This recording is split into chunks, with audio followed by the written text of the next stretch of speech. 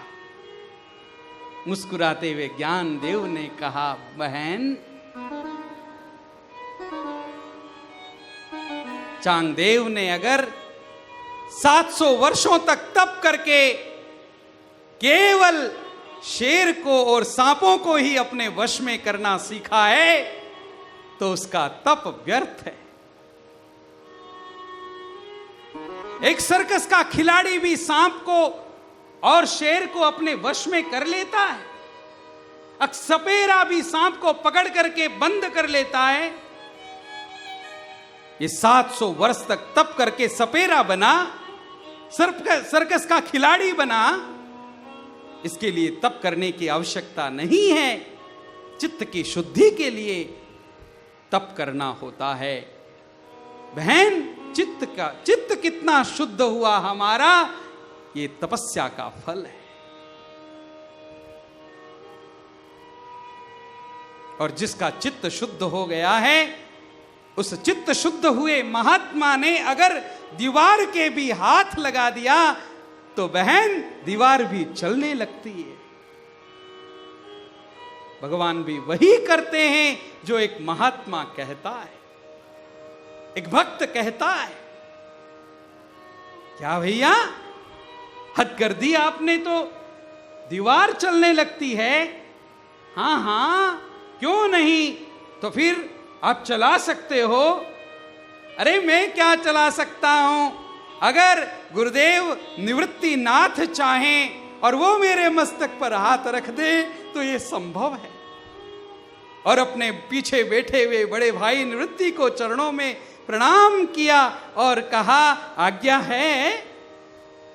निवृत्ति ने जो ही माथे पर हाथ रखा, ज्ञानेश्वर महाराज ने दीवार के हाथ लगा करके चलने के लिए कहा, तो ही दीवार घर से अलग होकर के चलने लगी। ये सामर्थ्य ज्ञानदेव का सामर्थ्य है।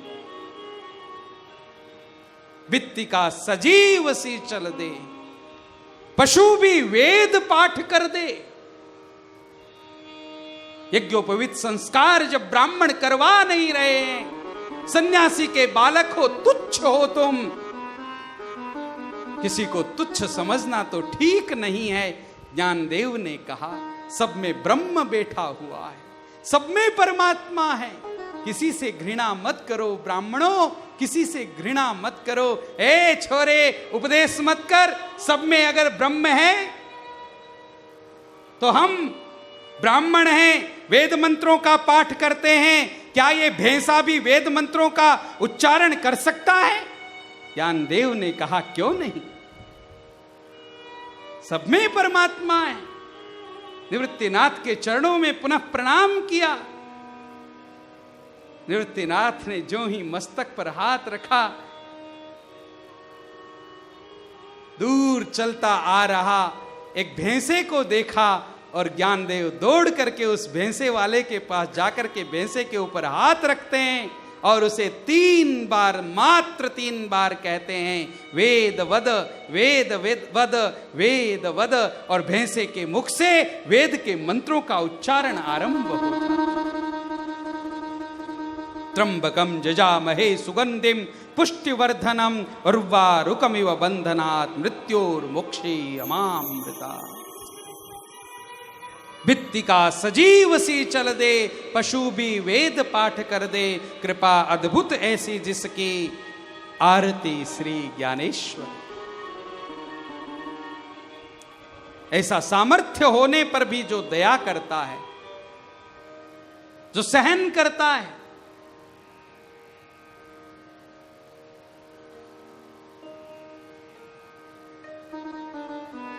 ज्ञानेश्वरी लिखने के बाद अब मेरा कार्य पूरा हो गया है, ये सोचकर ज्ञानेश्वर महाराज जब समाधि में जाने वाले हैं, पंडरीनाथ स्वयं प्रकट होकर ज्ञानदेव से कहते हैं, बेटा कुछ मांग लो हमसे। क्या मांगता है ये बालक? पसायदान में इसने भगवान पंढरीनाथ से मांगा तो क्या मांगा? जे खळांची व्यंकटे सांडो तया सत्कर्मी रतिबाडो भूता परस्परे पडो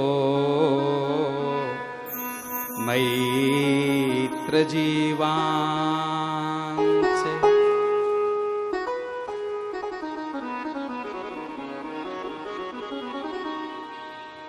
दुरितांचे तिमिर जाओ विश्वस्वधर्म सूर्ये पाहो जो जेवांछील तो तेला हो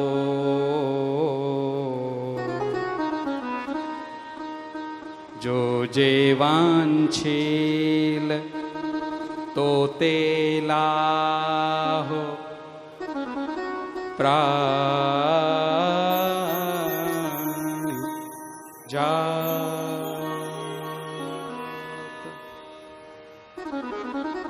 मेरी कोई कामना नहीं है नाथ, मैंने अपनी निज कामनाओं को त्याग दिया है। मेरी बस एक कामना है, जिसको जो चाहिए वो दे दो। जो जेवांछील तो तेला हो, जिसको जो चाहिए वो दे दो। हमने तो जो पाना था वो पा लिया, हमें कुछ नहीं चाहिए।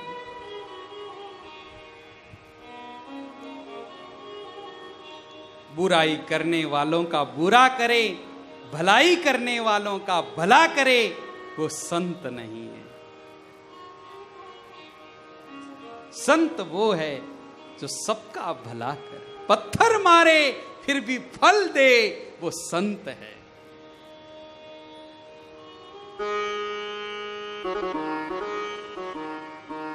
तितिक्षवः करुणा, जिसके भीतर फूट फूट कर करुणा भरी है, जीव दया भरी है।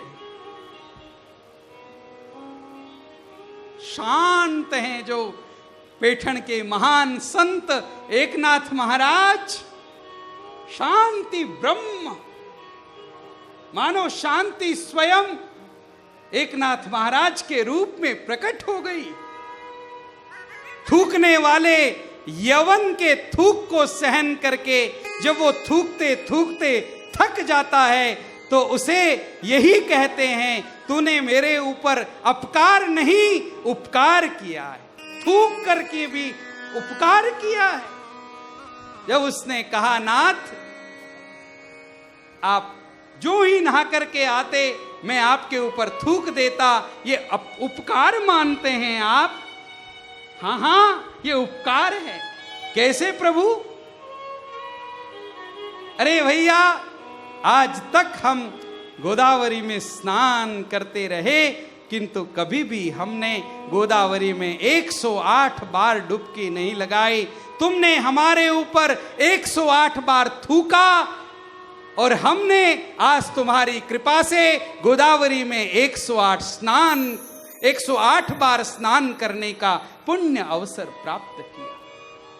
सदा जो अपने भीतर अनुकूलता को बिठाए रखता है वो संत है मेरे भाई बहन। प्रतिकूलता जीने नहीं देगी, प्रतिकूलता जीने नहीं देगी। हमेशा जो हुआ मेरे अनुकूल हुआ, यह विचार करते रहो। कोई मेरा बुरा कर नहीं सकता, मेरा बुरा होगा नहीं, इस विचार में रहोगे तो आप सुखी हो। दूसरों के से सुख अगर मांगते रहोगे, मांगते बनते बने रहोगे, तो कोई आपको सुखी नहीं कर पाएगा। सुख मांगो मत, सुख दो। सुख देने की चीज है। हमेशा कहते रहे परम श्रद्धेय ब्रह्मलीन स्वामी राम सुखदास जी महाराज, सुख दो, सुख बांटो, सुख लो मत। सुख जो ही लेने की इच्छा होगी, हम दुखी होंगे जीवन में, दुखी होंगे जीवन में।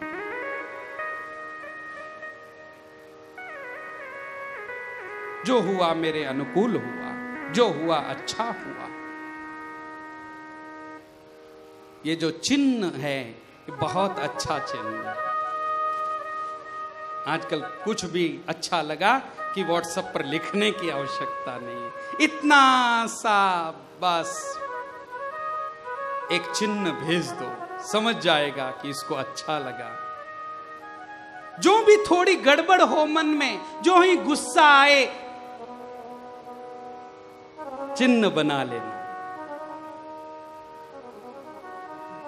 जो हुआ अच्छा हो, स्वीकार कर लो। अनुकूल हुआ है, इस बात को पहचान लो, सुखी हो जाओगे। दूसरों के से सुख चाहोगे, सुख मांगोगे, तो दुनिया में सुख है नहीं, कहां से सुख देगा। दुखालय में आए हैं हम, पार्टी लगी है संसार के ऊपर, दुखालय। वस्त्रालय में जाओगे वस्त्र मिलेगा, भोजनालय में जाओगे भोजन मिलेगा, विद्यालय में जाओगे विद्या मिलेगी, और इस संसार में दुखालय में आओगे तो दुख ही मिलेगा। यहां आकर कोई आज तक सुखी नहीं हुआ है, सब दुखी हैं यहां। धनहीन कहे धनवान सुखी, धनवान कहे सुख राजा को भारी, राजा कहे महाराजा सुखी, महाराजा कहे सुख इंद्र को भारी। इंद्र कहे चतुरानन को सुख, ब्रह्मा कहे सुख विष्णु को भारी। तुलसीदास तुलसीदास तुलसीदास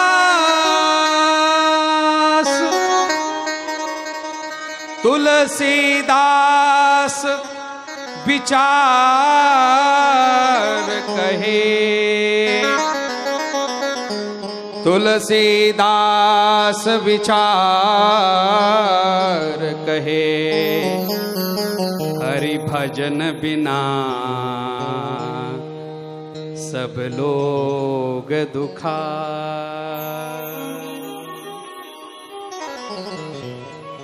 हरि भजन बिना सब लोग दुखा। हरि के भजन के बिना सब दुखी हैं। अनुकूलता में सुख है, भजन में सुख है, प्रतिकूलता में सुख नहीं है। तितीक्षवः कारुणिकाः सुहृदः सर्वदेहिनां। सबके जो सुहृद हैं, अजात शत्रु हैं, किसी का किसी से कोई वेर नहीं है, शांत हैं, जो ऐसे संतों के सानिध्य में जाओ माँ, जो मेरे लिए अनेक कष्ट सहते हैं, मेरे लिए अनेक कष्ट सहते हैं, मेरे आश्रित रहते हैं।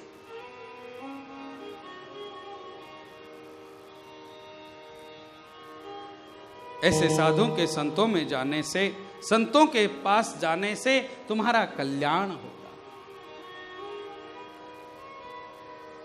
सताम प्रसंगान मम वीर्य संविदो भवन्तिरुत्कर्ण रसायना कथाः तज्जोषणादाश्वपवर्गवर्त्मनि श्रद्धारतिर्भक्तिरनो क्रमिष्यति। सत्संग में जाने से रति बढ़ेगी, प्रेम बढ़ेगा, भक्ति में विकास होगा, सब अपने लगने लगेंगे, कोई पराया नहीं लगेगा। और फिर भगवान के सिवा अन्य कोई नजर ही नहीं आएगा, सब भगवान का ही रूप दिखाई देगा। ईश्वरः सर्वभूतानां हृदयेषु तिष्ठति, सब में परमात्मा बैठा हुआ है।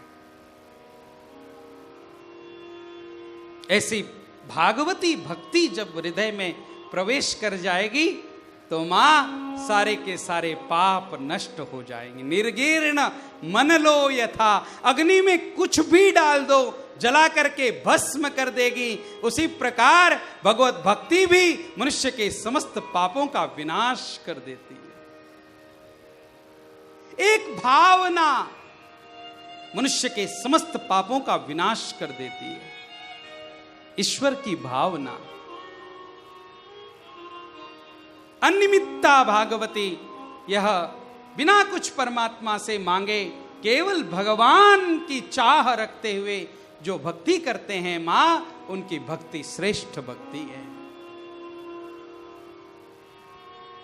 प्रकृति और पुरुष के बारे में बताया, यह संसार प्रकृति है और परमात्मा पुरुष है।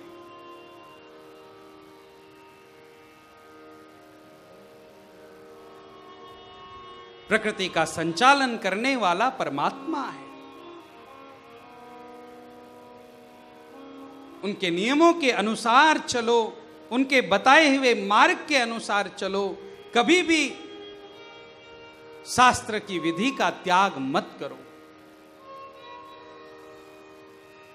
योग के लक्षण बताए, अष्टांग योग का वर्णन किया। अहिंसा, सत्य, अस्तेय, ब्रह्मचर्य, परिग्रह, यम नियम, आसन, प्राणायाम, प्रत्याहार, ध्यान, धारणा और समाधि, ये योग के 8 अंग हैं। और यहां पर श्री सुखदेव जी महाराज ने इन 8 अंगों का जो वर्णन किया है, अन्य कहीं पर भी ऐसा सुंदर वर्णन नहीं मिलेगा मेरे भाई बहन। जिसको समाधि लगानी है, जिसको परमात्मा की प्राप्ति करनी है, उसके लिए सबसे पहला धर्म यह है कि वो अपने कर्तव्य का ठीक से पालन करता रहे। स्वधर्माचरणम शक्त्या और विधर्माच निवर्तनम। शक्ति के अनुसार स्वधर्म का पालन करें। आपको ध्यान में मन नहीं लग रहा है, उसका कारण क्या है? हमारा मन दूसरी जगह है। उस मन को, वो मन दूसरी जगह क्यों है? क्योंकि हमने वो जो इच्छा है उसको पूरा नहीं किया है, इच्छा को बढ़ाया है।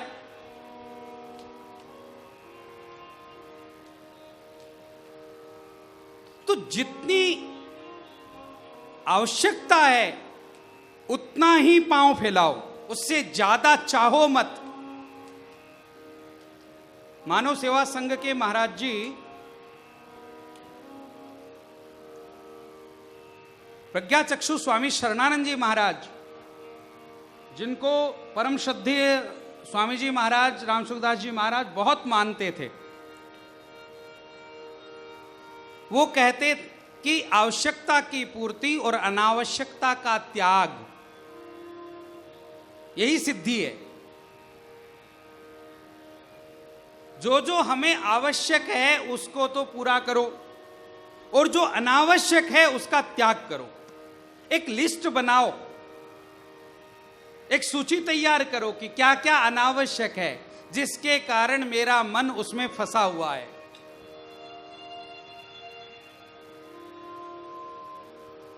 अनावश्यक संग्रह के कारण मनुष्य का मन उस संग्रह में फंसता है। आवश्यकता रहे तो नहीं फंसता, आवश्यकता की पूर्ति हो जाती है, किंतु अनावश्यक संग्रह दुख देता है। तो स्वधर्माचरणम शक्त्या और विधर्माच निवर्तनम, पराये लोगों के, दूसरे लोगों के दोष मत देखो, अपने दोषों को देखो, मुझ में क्या कमी है ये देखो। रात को सोने से पहले अपने आज हमने क्या क्या दोष किए, हमसे आज क्या क्या गलती हुई, इसका चिंतन करके सो। हम गीता परिवार में बच्चों से दैनंदिनी लिखाते हैं, उसमें बच्चों से ये लिखवाते हैं कि आज आपने क्या क्या गलती की, बिना शिकायत के खाना खाया कि नहीं खाया, जो थाली में सब्जी आ गई उस सब्जी को खाया कि नहीं खाया। तो बच्चे लिखते हैं कि हमने शिकायत की, कल से नहीं करेंगे। गलती में सुधार तब होता है जब हम हमारी गलती को पकड़ लेते हैं।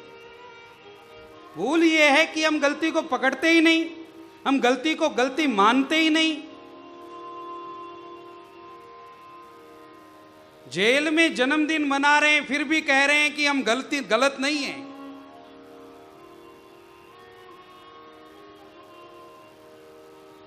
हमसे कोई गलती नहीं हुई है।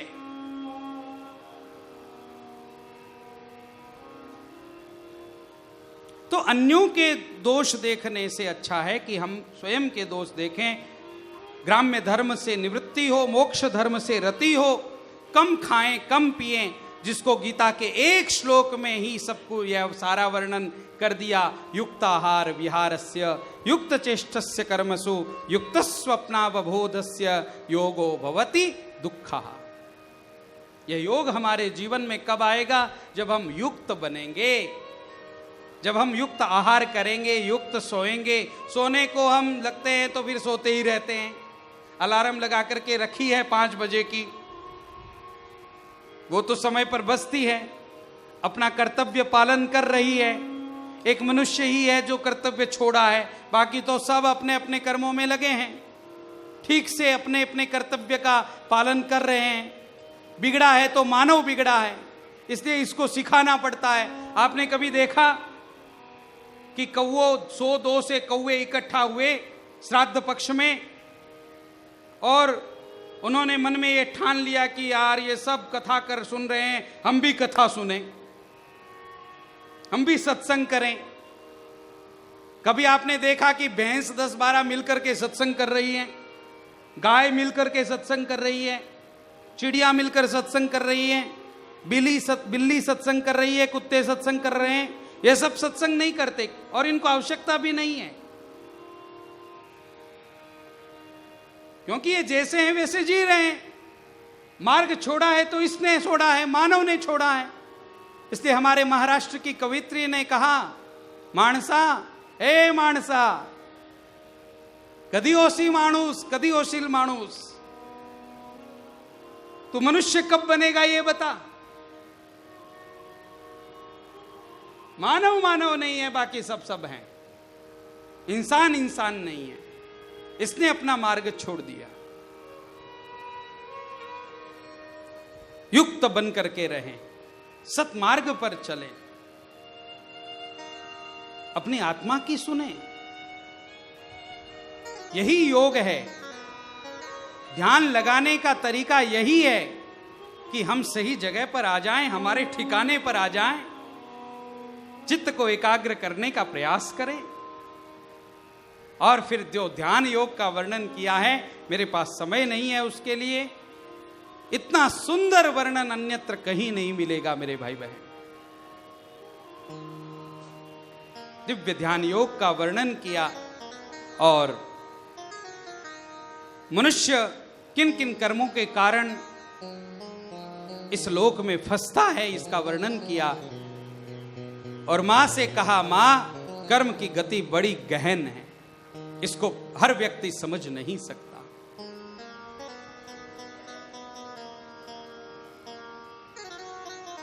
भयंकर है ये कर्म की गति,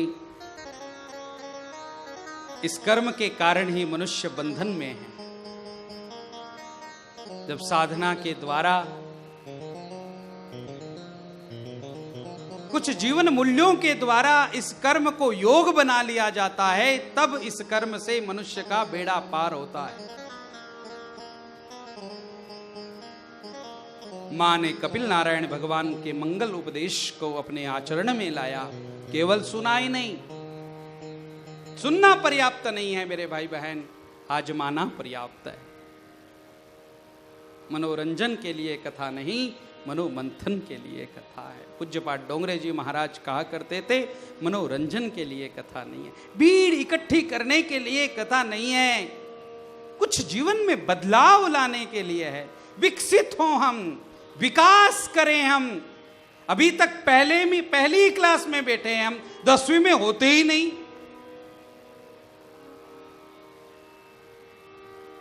बच्चा फेल हो जाता है तो माता पिता बड़े दुखी होते हैं, उसको बहुत डांट लगाते हैं।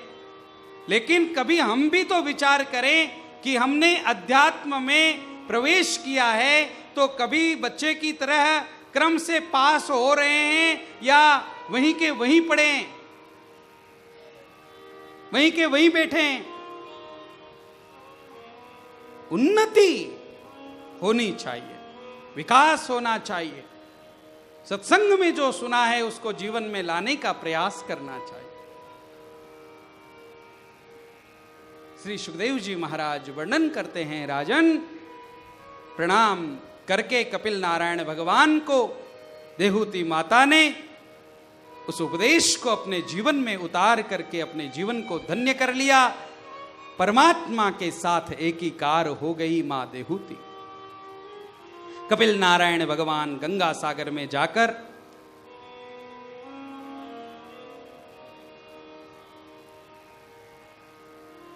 अपना निवास बनाते हैं गंगा सागर को और वहीं पर निवास करते हैं। इसके पश्चात देहूती के जो आकुति और प्रसूति नाम की दो बहन हैं उनके बारे में बताया।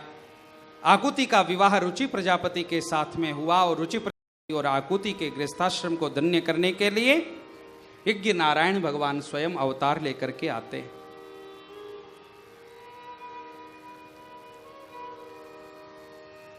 देहूती के 9 जो कन्याएं हैं उनके वंश का वर्णन किया। इन 9 कन्याओं में एक कन्या अनसुया है।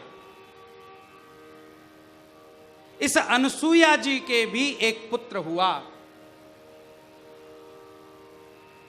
जो त्रिदेव स्वयं अवतार लेकर के आए। अनसुया के पति का नाम अत्रि ऋषि है। अत्रि ऋषि और अनसुया जी के गृहस्थाश्रम को धन्य करने के लिए तीनों देवता एक रूप लेकर के प्रकट होते हैं। दत्त नारायण भगवान की। दत्त भगवान हमारे बिल्कुल समीप में हैं। नरसोबा वाड़ी का नाम दत्त उपासकों के लिए बहुत महत्व रखता है। तो आइए भगवान दत्त नारायण की प्रार्थना हम सब लोग करें, उसके बाद कथा की ओर आगे बढ़ेंगे। दत्ता दिगंबराया हो सांवरा मला भेट द्याओ। दत्ता दिगंबराया हो सांवरा मला भेट द्याओ। दत्ता श्री गुरुराया हो सांवरा मला भेट द्याओ। दत्ता श्री गुरुराया हो सांवरा मला भेट द्याओ। दत्ता श्री गुरुराया हो। दत्ता दिगंबराया हो। दत्ता दिगंबराया हो। दत्ता दिगंबराया हो। दत्ता दिगंबराया हो सांवरा मला भेट जाओ। दत्ता दिगंबराया हो सांवरा मला भेट द्याओ। मुखाने दत्त दत्त बोला, मुखाने दत्त दत्त बोला, मुखाने दत्त दत्त बोला, मुखाने दत्त दत्त बोला, मुखाने दत्त दत्त बोला, मुखाने दत्त दत्त बोला, मार्गी हळू हळू चाला, मुखाने दत्त दत्त बोला, मार्गी हळू हळू चाला, मुखाने दत्त दत्त बोला.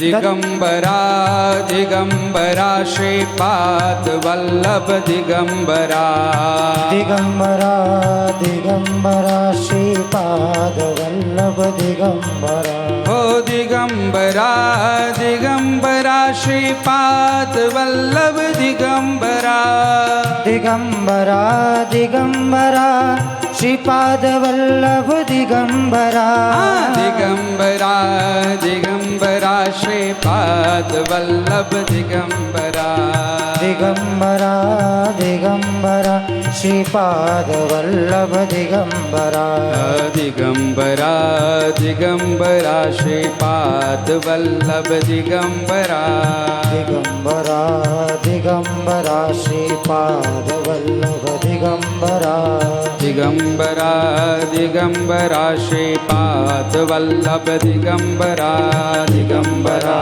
दिगंबरा श्रीपाद वल्लभ दिगंबरा, दिगंबरा दिगंबरा श्रीपाद वल्लभ दिगंबरा, दिगंबरा गाइए श्रीपाद वल्लभ दिगंबरा, ओ दिगंबरा दिगंबरा श्रीपाद वल्लभ दिगंबरा, दिगंबरा दिगंबरा श्रीपाद वल्लभ दिगंबरा, दिगंबरा दिगंबरा श्रीपाद वल्लभ दिगंबरा, दिगंबरा दिगंबरा श्रीपाद वल्लभ दिगंबरा, दिगंबरा दिगंबरा श्रीपाद वल्लभ दिगंबरा, दिगंबरा दिगंबरा श्रीपाद वल्लभ दिगंबरा, दिगंबरा दिगंबरा श्रीपाद वल्लभ दिगंबरा, दिगंबरा दिगंबरा श्रीपाद वल्लभ दिगंबरा, दिगंबरा दिगंबरा श्रीपाद वल्लभ दिगंबरा, दिगंबरा दिगंबरा श्रीपाद वल्लभ दिगंबरा, दिगंबरा दिगंबरा श्रीपाद वल्लभ दिगंबरा, दिगंबरा दिगंबरा श्रीपाद वल्लभ दिगंबरा, दिगंबरा दिगंबरा श्रीपाद वल्लभ दिगंबरा, श्रीपाद वल्लभ दिगंबरा, श्रीपाद वल्लभ दिगंबरा, श्रीपाद वल्लभ दिगंबरा, श्रीपाद अवधो चिंतन चिंतन श्री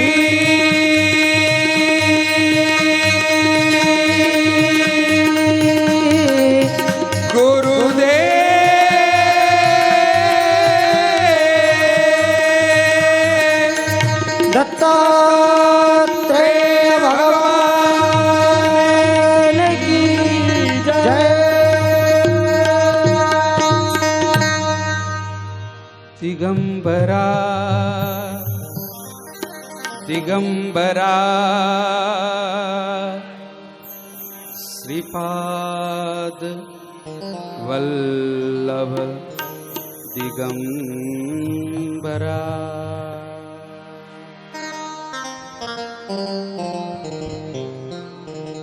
अत्रि ऋषि और अनसुईया जी के गृहस्थाश्रम को धन्य करने के लिए भगवान दत्तात्रेय अवधूत का रूप लेकर के प्रकट होते हैं. दत्त अवतार नित्य अवतार है. आज भी जो दत्त नारायण की उपासना करते हैं, दत्त भगवान उन्हें दर्शन देते हैं.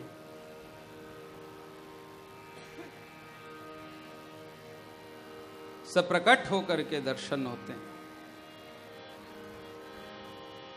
देहूती की एक बहन जिसका नाम प्रसूति, प्रसूति की एक कन्या है जिसका नाम सती है.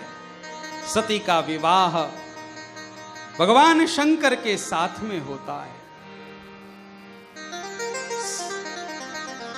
सती का जो पिता है उसका नाम दक्ष है. दक्ष ने एक बार एक बहुत बड़े यज्ञ का आयोजन किया।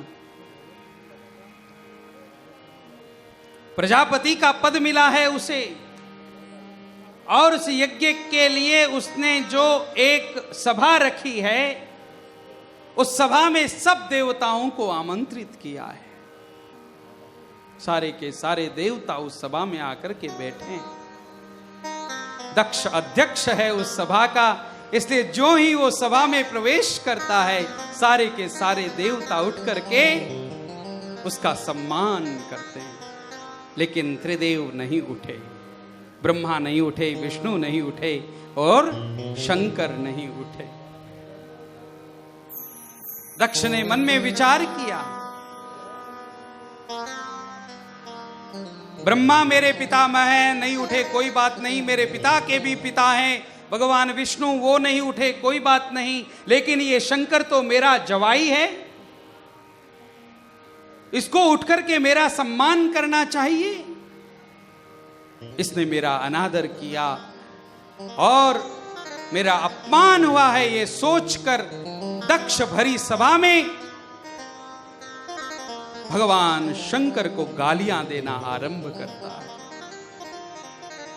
जो ही भगवान शंकर का अपमान करने लगा, नंदी इत्यादि गणों से ये सहन नहीं हुआ और नंदीश्वरों ने दक्ष को श्राप दिया, दक्ष जिस मुख से तू हमारे स्वामी का अपमान कर रहा है, एक दिन ये तुम्हारा मुख कट करके नीचे गिरेगा और तुम्हें बकरे का मुख लगाया जाएगा। दक्ष बस्त मुखो भवत, बकरे के मुख वाला हो जाओ।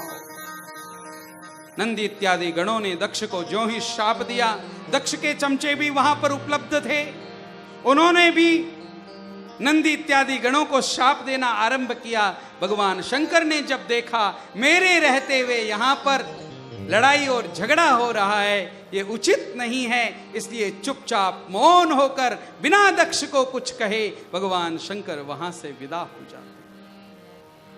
भगवान शंकर घर पहुंचे, कैलाश पहुंचे और कैलाश में जाकर समाधि में डूब गए। किसी से कुछ नहीं कहा।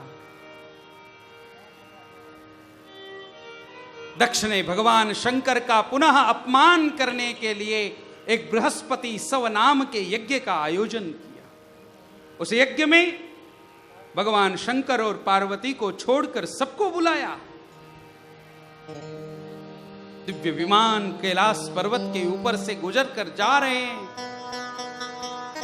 अनेक स्त्रियां वस्त्र और आभूषणों से सुसज्जित होकर के जा रही हैं। जब विमान में बैठकर नीचे झांक करके देखती हैं तो कैलाश पर्वत पर सती माता अभी भी उन्हें दिखाई देती है। मन में विचार करती है, ये देव वधुएं, घर में अगर कोई मांगलिक कार्य होता है तो सर्वप्रथम बहन बेटी को बुलाया जाता है। दक्ष ने अपनी बेटी को नहीं बुलाया, बेटी गई नहीं। चलो सती माता से पूछते हैं वो क्यों नहीं गई।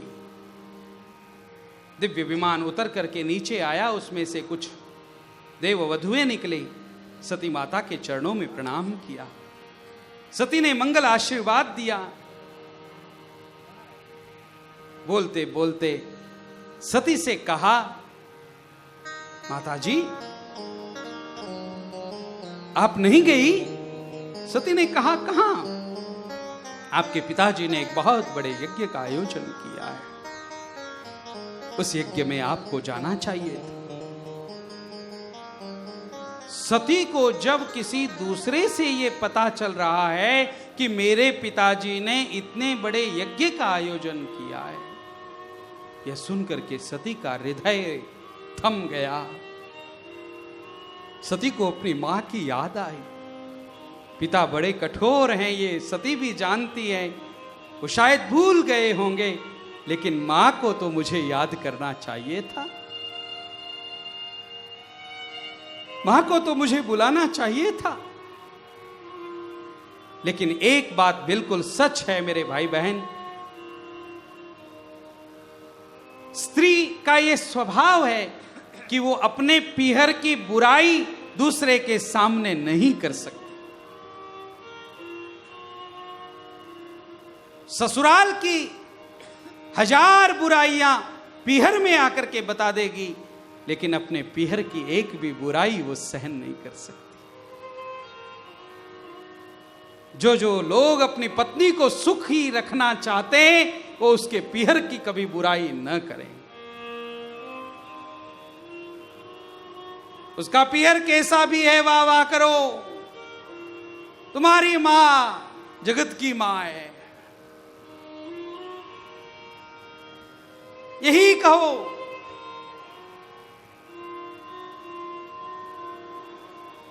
ये इसका स्वभाव है, वो अपने पीहर की बुराई नहीं सुन सकती, न किसी को कह सकती। और आज सती ने अपने मन में दुख भरते हुए, अपनी मां को याद करते हुए, बाहर से मुस्कुराती हुई कहती है हम आएंगे, हमारे पतिदेव अभी थोड़े व्यस्त हैं, उनकी व्यस्तता कम होते ही हम आएंगे, आप चलो। जो ही देव पत्नियां वहां से गई हैं और जाने के बाद सती एकांत में बैठी हुई अश्रुपात कर रही, क्यों नहीं बुलाया मुझे, क्या गलती हो गई है मुझसे। इतने में भगवान शंकर आ जाते हैं। भगवान शंकर को भोजन करवाती है सती। भोजन करते करते भगवान शंकर से कहती है, नाथ आपके ससुराल में एक बहुत बड़े यज्ञ का आयोजन हुआ है, हमें चलना चाहिए ना।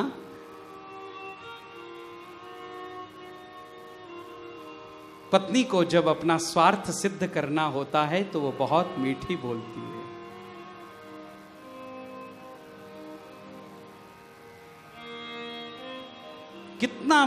कितना मीठा बोलती है। ये मीठापन इसको ही सिखाया है ब्रह्मा जी ने।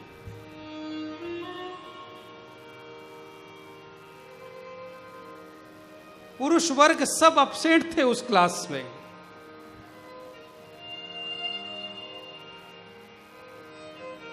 अपने स्वार्थ सिद्धि के लिए आकर्षित कर लेना अपने पति को, ये इसका स्वभाव। कितना भी मना करे पति, आखिर मना ही लेती है। आखिर उसे ये कहना ही पड़ता है, हां तुम जो कह रही हो वही करेंगे। भगवान शंकर ने भी टालन टाल किया, नहीं जाना चाहिए सती, वहां नहीं जाना चाहिए। लेकिन सती ने कहा नहीं, पिता के घर जाने में, मां से मिलने के लिए किसी निमंत्रण की आवश्यकता नहीं। भगवान शंकर सती से कहते हैं, सती अब तक मैंने तुम्हें बताया नहीं, लेकिन तुम जब जिद कर रही हो तो कह रहा हूं, तुम्हारे पिता मुझसे द्वेष करते हैं और उस द्वेष के कारण उन्होंने हमें आमंत्रित नहीं किया, बाकी सबको आमंत्रित किया। तुम अगर तुम्हारे पिता का भला चाहती हो सती, तो वहां मत जाओ। अब तक तो सती रो रही थी, अब तक तो सती अपनी मां को याद कर रही थी। पिता से जाकर के मैं ये पूछूंगी कि उन्होंने मुझे क्यों नहीं बुलाया, लेकिन अब सती क्रोध से भर गई। रोम रोम खड़ा हो गया सती का। क्या मेरे पिता ने आपका अपमान किया? वो मेरा पिता कभी नहीं हो सकता जो मेरे पति का अपमान करता है।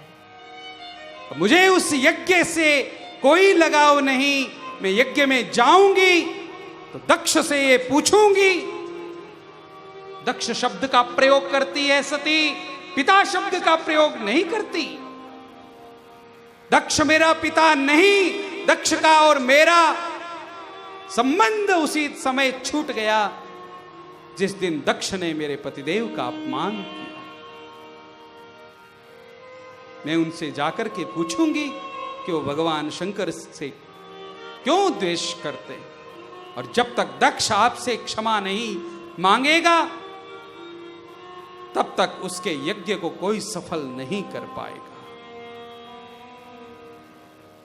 आपकी प्रार्थना करने से ही दक्ष का यज्ञ पूर्ण होगा नाथ, कह करके सती नंदी के ऊपर सवार होकर चली है।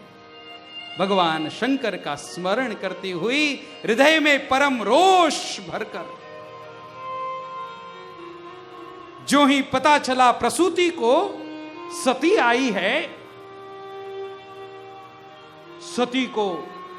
सती का नाम सुनते ही प्रसूति दौड़ करके भंडार गृह में जाती है। सोने के थाल में वस्त्र और आभूषण सजाकर अपनी सखियों को साथ में लेकर मार्ग में आती हुई सती की ओर दौड़कर जाती है। ये लो बेटी, ये वस्त्र और आभूषण ले लो और यहां से चुपचाप निकल जाओ। पीहर में आई हुई बेटी को जब एक मां ये कहे कि तुम यहां से निकल जाओ, बेटी के प्राण समाप्त हो जाते। हाथ जोड़ करके सती ने कहा, मां ये तू कह रही है? किस दबाव में तू इस प्रकार की बात कर रही है मां? किसने कहा तुम्हें ये सब कहने के लिए? मैं जानती हूं एक मां अपनी बेटी को अपने घर से विदा नहीं कर सकती, वो नहीं कह सकती कि तू यहां से चली जा। प्रसूति ने बताया, बेटी तुम्हारे पिता तुम दोनों से द्वेष करते।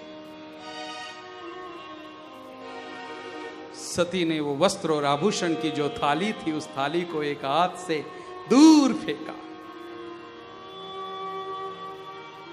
और मां से कहा, मां मैं ये वस्त्र और आभूषण लेने के लिए यहां पर नहीं आई, मैं मां का और पिताजी का प्रेम पाने के लिए आई हूं। इन वस्त्रों और आभूषणों की मेरे यहां पर क्या कमी?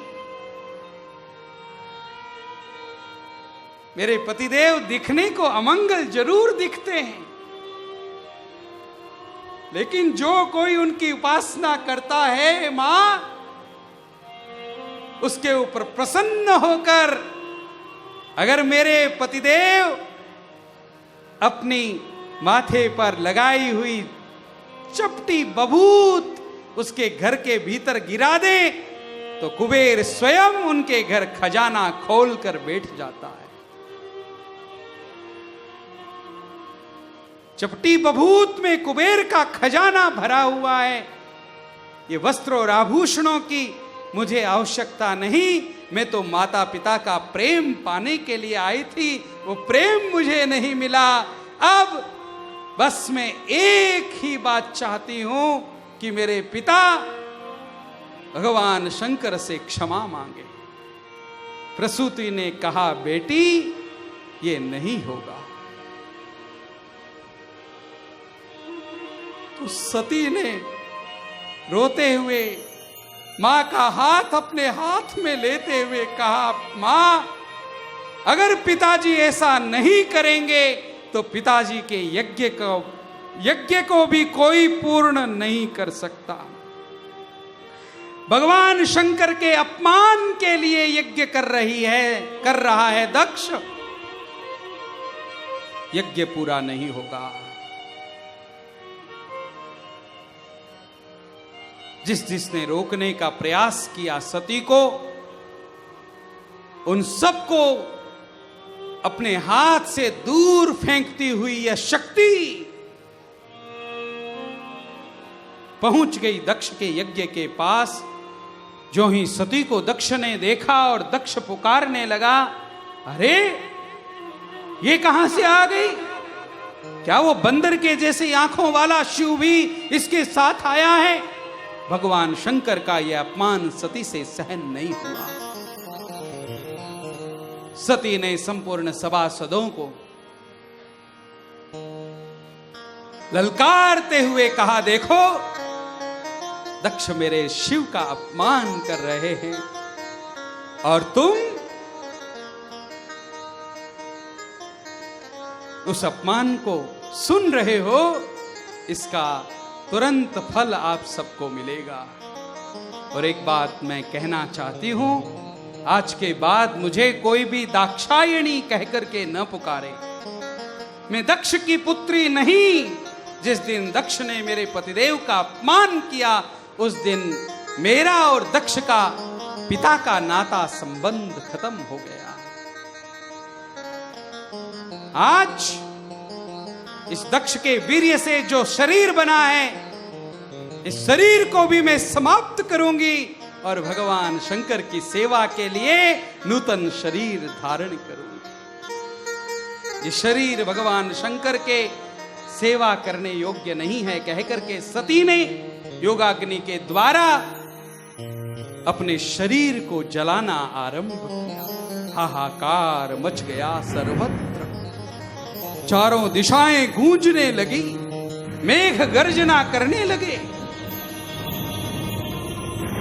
देवर्षि नारद ने सती के देह को जलते हुए देखा, दौड़ करके भगवान शंकर के पास। भगवान शंकर को जो ही पता चला सती के साथ ये दुर्व्यवहार हुआ है, भगवान शंकर ने मन में विचार किया, मेरा अपमान हुआ कोई बात नहीं, लेकिन मैं मेरे भक्त का अपमान नहीं सहन कर सकता। आज भगवान ने वीरभद्र को, भैरव को आदेश दिया, जाओ दक्ष के यज्ञ का विनाश। वीरभद्र भैरव अपनी सेना को लेकर के जाते, दक्ष के यज्ञ का विनाश करते हैं। और दक्ष जो स्वाहा स्वाहा स्वाहा बोल रहा था, उसका मस्तक काट कर नीचे गिरा देते। अंत हुआ दक्ष का। भगवान शंकर सती के वियोग में पागल हो जाते, पागल के भांति उन्मत्त बनकर भगवान शंकर उस दक्ष के यज्ञ में आते हैं और जलते हुए सती के शरीर को अपने गोद में लेकर सर्वत्र विचरण करते हैं। कहते हैं जहां जहां सती का एक एक अंग गिरा मेरे भाई बहन, वहां वहां पर एक एक शक्तिपीठ का निर्माण हुआ। ये कोल्हापुर में भगवती महालक्ष्मी उस भगवती सती का ही अवतार है। भगवान शंकर ने सती को देह को लेकर के सर्वत्र विचरण किया। 108 शक्ति पीठों का निर्माण हुआ। शांत हुए भगवान शंकर कैलाश पर्वत पर आए। इधर सारे के सारे देवता मिलकर के दक्ष के यज्ञ को पूर्ण करवाने के लिए ब्रह्मा जी के पास जाते हैं। ब्रह्मा जी महाराज कहते हैं मैं तो कुछ नहीं कर सकता, भगवान शंकर की अगर कृपा हो जाए तो दक्ष का यज्ञ पूरा हो सकता है। और सब देवता ब्रह्मा जी को साथ में लेकर कैलाशपति भगवान शंकर के पास जाकर भगवान शंकर की स्तुति करते हैं। बम बम भोलेनाथ की, बम बम भोलेनाथ की सेवा करेंगे हम। बम बम भोलेनाथ की सेवा करेंगे हम सेवा करेंगे हम, पूजा करेंगे हम, सेवा करेंगे हम, पूजा करेंगे हम। ऐसे औगड़नाथ की सेवा करेंगे हम ऐसे औगड़ नाथ की पूजा करेंगे हम।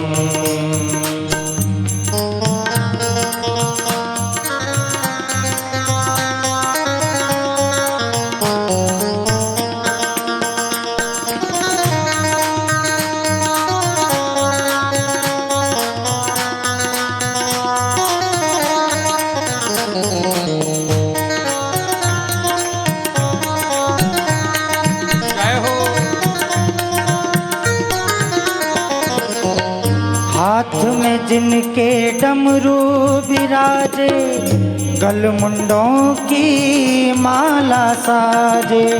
हाथ में जिनके डमरू विराजे, गलमुंडों की माला साजे।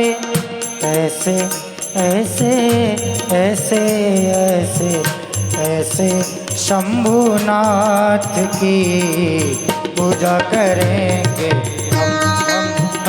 हम ऐसे शंभुनाथ की पूजा करेंगे हम।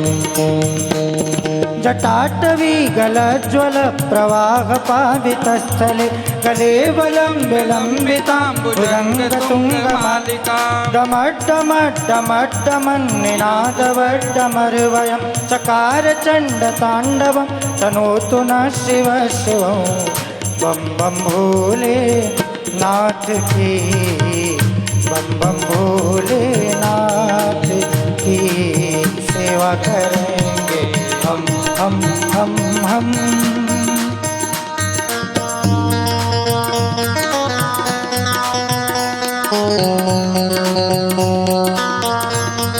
जय हो।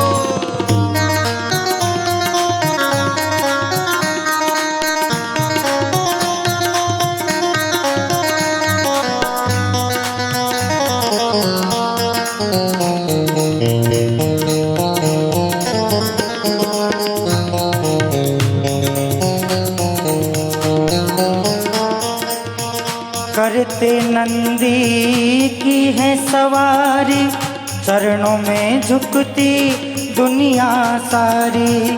करते नंदी की है सवारी, चरणों में झुकती दुनिया सारी।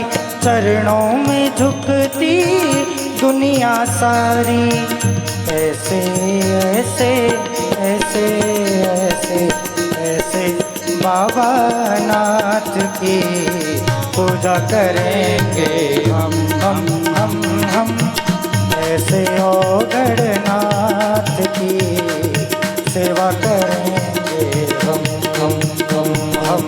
पूजा करेंगे हम सेवा करेंगे हम। नमः पार्वती पतये हर हर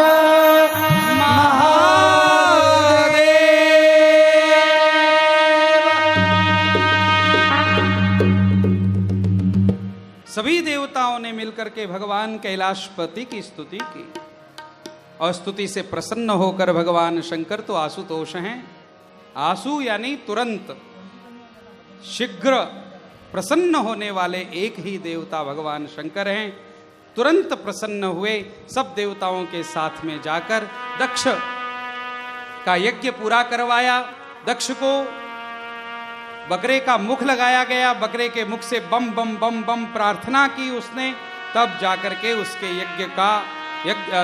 के उसका यज्ञ पूरा हुआ। और उस यज्ञ में भगवान विष्णु आए, त्रिदेवों की एकता बतलाई, एकता का सूत्र सबके सामने भगवान विष्णु ने प्रस्तुत किया। हम तीन होकर के भी वास्तव में एक हैं। हमारे कार्य अलग अलग होने से कोई हमें अलग अलग न समझे, हम वास्तव में त्रिदेव नाम से हैं, हम एक हैं। एकता का सूत्र प्रदान किया। इसके बाद देहूति, आकुति, प्रसूति के जो दो भाई रहे, उत्तानपाद और प्रियव्रत, उनका चरित्र सुनाया, जो हम कल सुनेंगे। आज समय हो गया है, बहुत जल्दी भाग रही है घड़ी। कल 1 घंटा कथा देरी तक चलेगी, क्योंकि कल लाला का जन्म है और कन्हैया तभी आते हैं जब प्रतीक्षा की जाती है। तो भगवान के जन्मोत्सव पर आप सभी अधिक से अधिक संख्या में पधारें और बहनें, माताएं सब पीली साड़ी पहन करके आए। पीली है ना? तो 3 दिन से मैं देख रहा हूं अलग अलग ड्रेस आपकी बनी हुई है। हाँ, कल पीली है ना? हाँ, तो सब जितने भी हैं वो सब पीली साड़ी पहन करके आए और भाई सब, बुजुर्ग सब सफेद वस्त्र, हो सके तो पायजामा कुर्ता पहन करके आए। फिर आपकी फोटो खींचकर हम सब ग्रुप में सेंड करेंगे। बहुत अच्छे लगेंगे कल। और वैसे लाला का जन्म है तो कल थोड़ा समय लेकर के आइएगा, बीच में उठ करके जाना वगैरह ये सब, और कथा में देरी होने वाली है ये घर पर बता करके आइएगा। कल की कथा लगभग 8 बजे तक चलेगी, 2:30 बजे शुरू हो जाएगी। हाँ, आज भी हमारे पूज्य भाई श्री जब कथा करते हैं तो कृष्ण जन्म रात को 12 बजे करते हैं। शुरू कब करते हैं? 2 बजे शुरू होती है कथा, 2 बजे, और लाला का जन्म होता है ठीक 12 बजे। उतना टाइम हम नहीं लेंगे, हमें पता है इचलकरंजी जी वाले कितने शक्तिशाली हैं। 8 बजे तक कथा रहेगी। हाँ, तैयारी के साथ आइएगा। आज की कथा को यहीं पर विश्राम दें। तत्पूर्वी गौ माता की सेवा में जिन जिन लोगों ने सहयोग किया है उनका नामोच्चारण हो जाए। आप सब भी कल बताई हुई गोग्रास योजना के साथ में जुड़ें। बड़े भाव के साथ में आप सब लोग इस गोग्रास योजना के एक बार मेरे कहने मात्र से सब बहुत अच्छी तरह से आप सब लोगों ने इसमें भाग लिया है। सबका बहुत बहुत धन्यवाद। एक छोटा सा बालक जो राजस्थान से आया है वो पढ़ाई कर रहा है और उस बालक ने कहा कि मुझे पढ़ाई के लिए स्वयं को पैसे चाहिए, लेकिन गौ माता की सेवा के लिए मैं आपको 90 रुपए 3 महीने के देता हूं और उसके बाद आप फिर मुझे कहना, मैं कहीं से भी हो आपके 90 रुपए इकट्ठे करके गौ माता की सेवा के लिए जरूर दूंगा। इस बालक का ये भाव अत्यंत श्रेष्ठ भाव है। मैं भागवत जी से चरणों में प्रार्थना करता हूँ कि उसकी इच्छा जल्दी पूर्ण हो। पढ़ाई के लिए जो आर्थिक सहयोग उसको आवश्यक है वो आर्थिक सहयोग उसको अतिशीघ्र प्राप्त हो। आप में से भी कोई उसको आर्थिक सहयोग देकर बढ़ाना चाहता है तो उसको मदद करें, आर्थिक सहयोग करें। सुरभि सेवा परिवार की ओर से हम उसको 2100 रुपए की भेंट देकर उसके आर्थिक सहयोग में मदद करना चाहते हैं। जय गुरुदेव। हाँ? मन करता है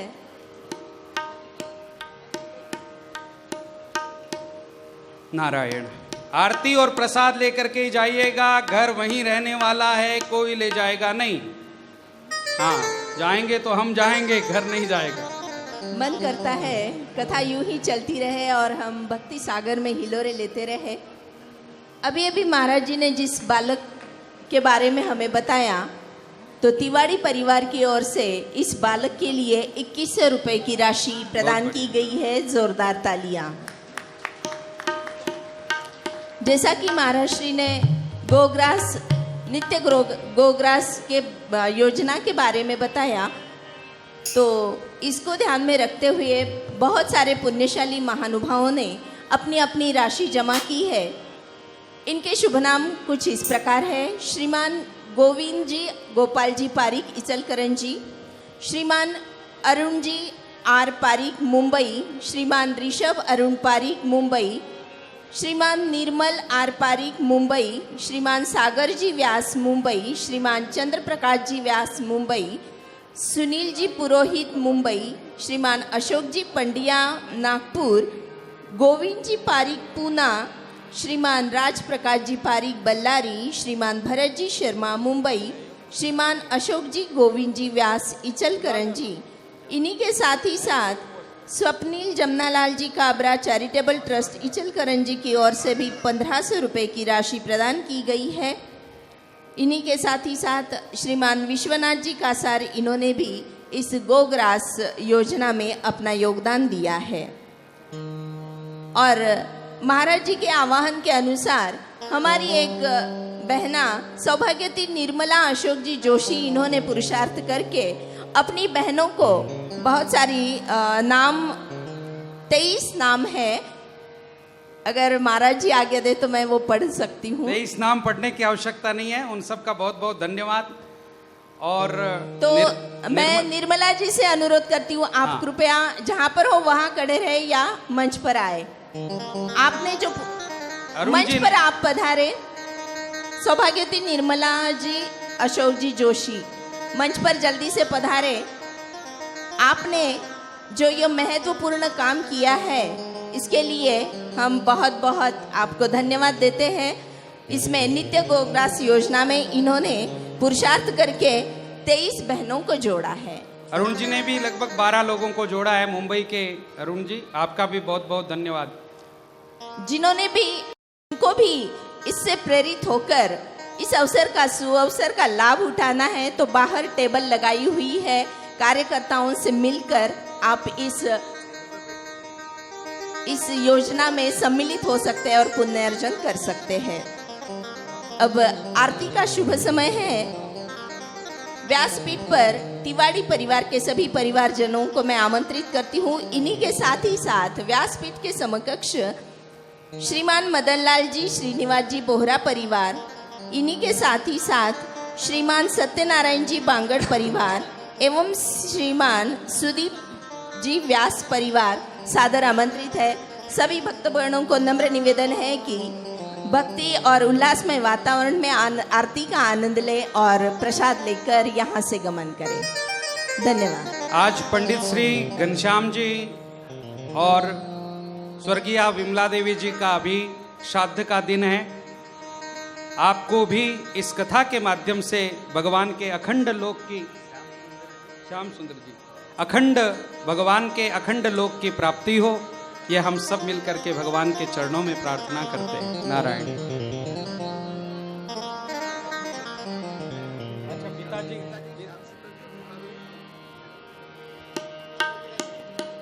दादाजी का नहीं है, पिताजी का, श्याम सुंदर जी का, श्याम सुंदर जी और विमला देवी जी ना, इन दोनों का आज श्राद्ध का दिन है। भगवान से मंगल प्रार्थना करते हैं, आपको अखंड लोक की प्राप्ति हो। नारायण। आरती कुंज बिहारी की, श्री गिरिधर कृष्ण मुरारी की। आरती कुंज बिहारी की, श्री गिरिधर कृष्ण मुरारी की। गले में बैजंती माला, बजावे मुरली मधुर बाला। श्रवण में कुंडल झलकाला, नंद के नंद श्री आनंद कंद। मोहन ब्रज चंद राधिका रमण बिहारी की, श्री गिरिधर कृष्ण मुरारी की। आरती कुंज बिहारी की, श्री गिरिधर कृष्ण मुरारी की। गगन सम अंग कांतिकारी, राधिका चमक रही यारी। लतन में ठाड़े बनमाली, भ्रमर सी अलक कस्तूरी तिलक। चंद्र सी झलक ललित छवि श्यामा प्यारी की, श्री गिरिधर कृष्ण मुरारी की। आरती कुंज बिहारी की, श्री गिरिधर कृष्ण मुरारी की। कनकमय मोर मुकुट बिल से, देवता दर्शन को तरसे। गगन सो सुमन राशि बरसे, बजे मुरचंग मधुर मृदंग वालिनी संग अतुल रति गोप कुमारी श्री गिरिधर कृष्ण मुरारी की आरती कुंज बिहारी की श्री गिरिधर कृष्ण मुरारी की जहाँ ते प्रगट भई गंगा कलुष कलिहारिणी श्री गंगा स्मरण ते होत नाश भंगा स्मरण ते होत मोह भंगा बसे शिव शीस जटा के बीच धरे अधकीच चरण छवि श्री बनवारी की श्री गिरिधर कृष्ण मुरारी की आरती कुंज बिहारी की श्री गिरिधर कृष्ण मुरारी की जहाँ ते चमकती उज्ज्वल तट रेणु बाज रही वृंदावन वेणु सगु दिसी गोपी ग्वाल धेनु हसत मृदु मंद कटत भव पंद हृदनी चंद तेरे सुन दीन दुखारी की श्री गिरिधर कृष्ण मुरारी की आरती कुंज बिहारी की श्री गिरिधर कृष्ण मुरारी की आरती कुंज बिहारी की श्री गिरिधर कृष्ण मुरारी की श्री गिरिधर कृष्ण मुरारी श्री गिरिधर कृष्ण मुरारी की श्री गिरिधर कृष्ण मुरारी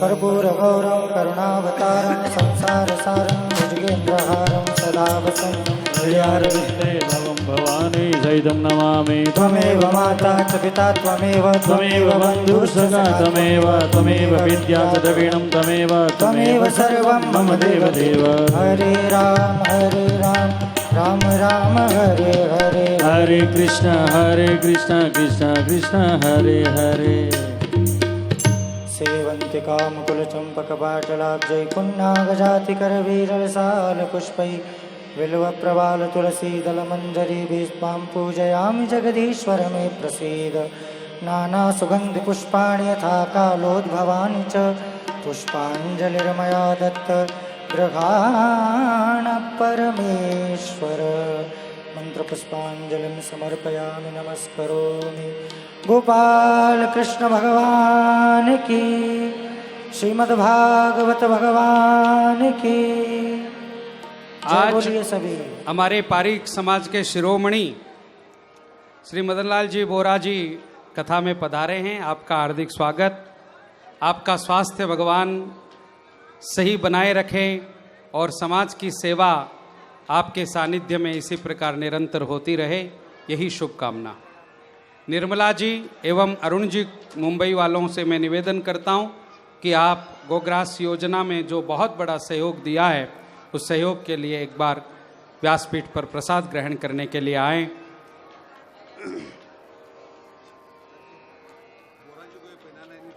आऊँगा। एक दुपट्टा और दो।